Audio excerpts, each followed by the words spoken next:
So allergic rhinitis, it is a non-infectious inflammation of nasal mucosa. Your nasal mucosa is getting infected with the non-infectious allergic material. That is called as allergic rhinitis, usually by an allergen, by an atopic reaction. So the most sensitive group of this allergic rhinitis is your children and adults.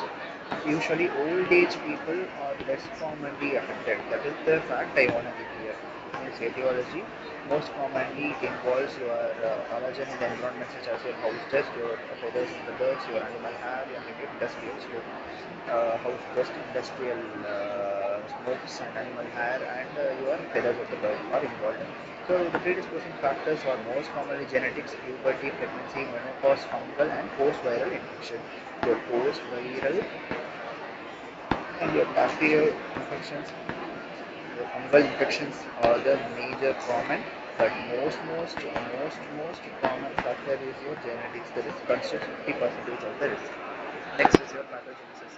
The pathogenesis is there will be involved the type 1 hypersensitivity reaction, which involves the mast cells to release the histamine, which involves the release of interleukins, and all those things will promote vasodilation and increase permeability that causes eosinophilic sensitization, and that promotes the immune reaction. Next one is classification of allergic rhinitis. How the allergic rhinitis is being classified. The allergic rhinitis is being classified based upon the features intermittent and persistent. When do we call allergic rhinitis as intermittent?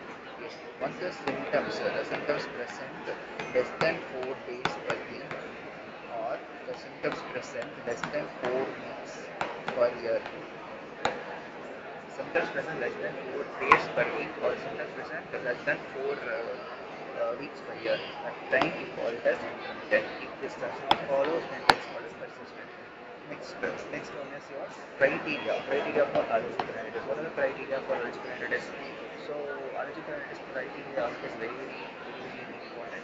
So allergic criteria is you will have any nasal condition, nasal blockade, your rhinorrhea, your anosmia for more than 1 hour daily, and your red eyes and your sneezing. These are the criteria. In this, if any two is present, then we call it that as allergic rhinitis. Next one is the clinical feature. Other than this, some clinical features are present. That is watering of eyes, recurrent sneeze, fatigue, headache, and earache. Next one is your signs. What are the signs you can expect when you see with respect to nasal endoscopy? You will have a pale nasal mucosa, hypertrophy terminal, and mucoid rhinorrhea. Mucoid rhinorrhea, hypertrophy terminal, and your pale nasal mucosa with or without the conjunctival redness or itching. Your routine investigation CBC will show eosinophilia, and serum IgE levels will be more than 500. Your skin test and intranasal provocation test can also be helpful. What can we do? You can do CBC, then you will have eosinophilia and IgE levels will be raised, and you will have your skin test and intranasal provocation test. Your imaging tests can be done, imaging like X-ray PNS and your CT PNS and nasal endoscopy can be used.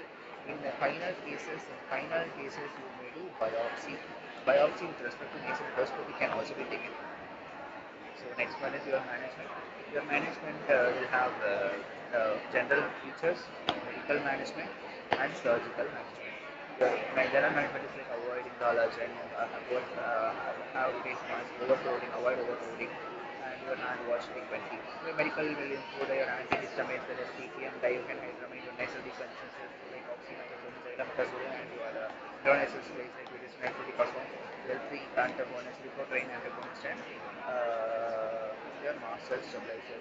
L3 like montelukast, all these things are L3 antagonists. And your immunotherapy like omalizumab. Your surgical therapy include your submucosal terminectomy, septoplasty, and sinus surgery in case of recurrent sinusitis is present. So this is about your overall features regarding your allergic rhinitis. So we have discussed this one, and etiology, and we have discussed about the predisposing factors. What are the predisposing factors that are present? Most sensitive group.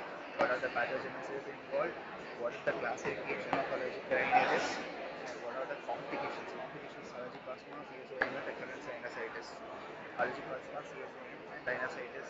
Recurrent sinusitis are some of the complications of Uh, allergic rhinitis, and your criteria I have said, and your routine investigations, imaging and management is general, medical and surgical. Surgical includes your submucosal terminectomy, septoplasty and sinus surgery in case of recurrent sinusitis. That's it.